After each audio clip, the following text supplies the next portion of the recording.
Lu mau tahu nggak pengalaman gue yang beneran bikin gue merinding setiap gue inget? Sini gue ceritain.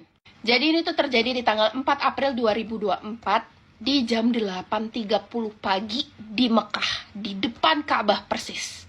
Yap, alhamdulillahnya gue dapat undangan langsung dari Allah bersama nyokap gue untuk lebaran di Mekah tahun ini. Nah, tapi disclaimer dulu nih, kalau lu yang berharap ini adalah cerita setan, bukan. Tapi gue bisa yakinin lu semua pasti merinding setelah denger cerita ini. Oke, bismillah ya.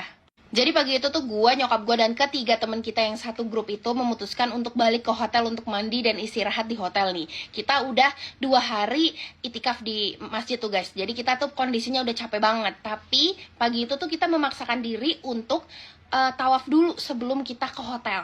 Nah, akhirnya kita mulai nih di jam 8:10. Nah, for your information, 10 hari sebelum lebaran sampai bahkan lebaran tahun ini di Mekah itu tuh banyak banget manusianya guys. Ya Allah, Masya Allah. Sampai gue tuh dari awal tawaf itu nggak bisa deket-deket ke Ka'bah. Nah, sedangkan gue tuh pengen banget nyentuh dan nyium Ka'bah. Akhirnya dari sebelum itu tuh gue berdoa dalam hati.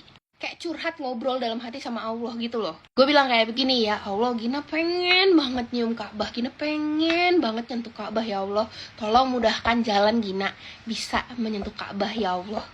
Nah, kalau lu bayangin ya, ramenya Mekah itu kayak begini guys. Ini aja udah ada 4 lantai, itu penuh semua. Masya Allah banget kan. Nah, jadi itu tuh kesannya di otak gue ini tuh impossible gitu. Impossible kita bisa mendekat ke arah situ dengan kondisi kita capek. Terus gue yang paling muda sendiri, yang lainnya tuh udah pada tua-tua guys. Dan kita tuh orang pendek-pendek gitu. Sedangkan di sana tuh orangnya pada tinggi-tinggi semua. Gue aja yang 172 cm tingginya, termasuk tinggi, itu aja masih pendek gitu. Nah, jadi kebayangkan kondisinya. Nah, kita nih memulai tawaf itu dengan cara kayak gandengan. Pokoknya jangan sampai kita terlepas gitu ya guys. Cuman di putaran kedua, gandengan nyokap gue bersama 3 teman kita ini terlepas guys. Jadi tinggal gue sama nyokap gue berdua nih guys. Alhamdulillahnya itu kita bisa mendekat-dekat ke arah Ka'bah. Nah, kondisinya kalau udah mendekat ke arah Ka'bah itu tuh makin crowded kan ya guys. Nyokap gue tuh bilang gini, udah Gina gak usah dipaksain banget kita untuk nyentuh Ka'bah dan cium Ka'bah. Nanti kita masih punya banyak waktu untuk tawaf kok. Kita sekarang kondisinya lagi capek banget gitu. Nah, itu gue dalam hati kan terus berdoa kayak gitu. Gue pengen sentuh Ka'bah dan cium Ka'bah kan. Terus tiba-tiba aja nih ya, gue inget banget mukanya. Babang Arab, ganteng banget, putih, tinggi, rambutnya segini, ikel. Dia tuh megangin dia udah di depan Ka'bah persis. Dia megangin Ka'bah pakai tangan kirinya. Terus dia ngebuka jalan kayak begini guys. Dan di samping dia itu tuh nih udah langsung Ka'bah ya guys. Di samping dia ini ada 2 spot buat 2 orang cukup gitu loh guys, gede. Dia tuh gede kan, tinggi ya badannya. Dia beginiin gue pakai tangan ininya. Dia gini manggil-manggil. Nah, gue yang di situ kan gue langsung ini babangnya manggil ada emaknya kah apa saudaranya gitu yang di belakang gue. Niat gue pengen ngasih jalan untuk bisa orang bisa ke babangnya gitu. Terus gue lihat ke belakang, gue lihat ke samping, nggak ada kok yang ngeliat ini babang gitu kan. Terus gue beginin, gue tanya, terus kata babangnya, ya sini. Terus lu tahu nggak, Masya Allah banget, langsung itu jalannya tuh kebuka, gue langsung masuk ke bawah ketek si babang itu sama nyokap gue. Nah, langsung gue cium itu Ka'bah guys. Gue nggak tahu itu babang ganteng di mana dan gue nggak bilang makasih, gue nggak bilang apapun, gue langsung cium dan gue udah nggak lihat lagi deh, pokoknya udah hilang aja. Gue nggak tahu itu siapa, itu manusia yang diturunin sama Allah untuk ngejawab doa gue guys.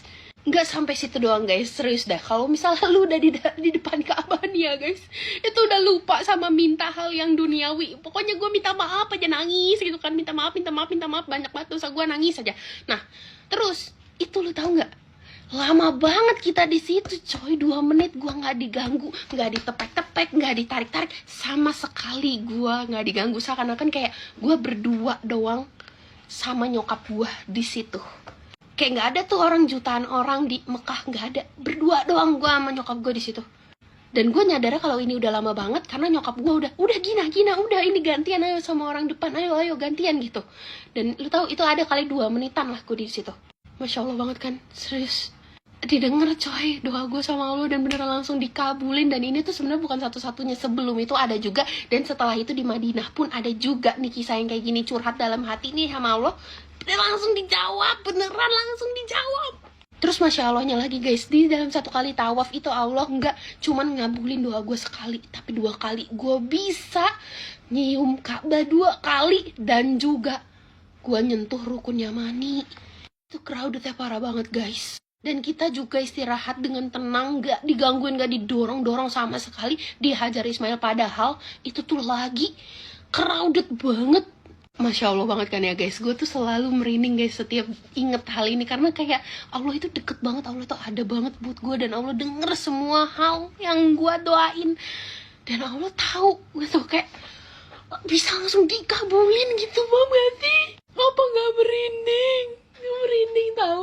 Ini aja gue lagi merinding. Terus gue cerita kayak gini tuh buat reminder juga buat gue, karena gue juga suka lupa gitu, suka lupa kayak ada Allah gitu. Kenapa harus takut, kenapa harus khawatir gitu sama dunia ini? Ada Allah, ya kan?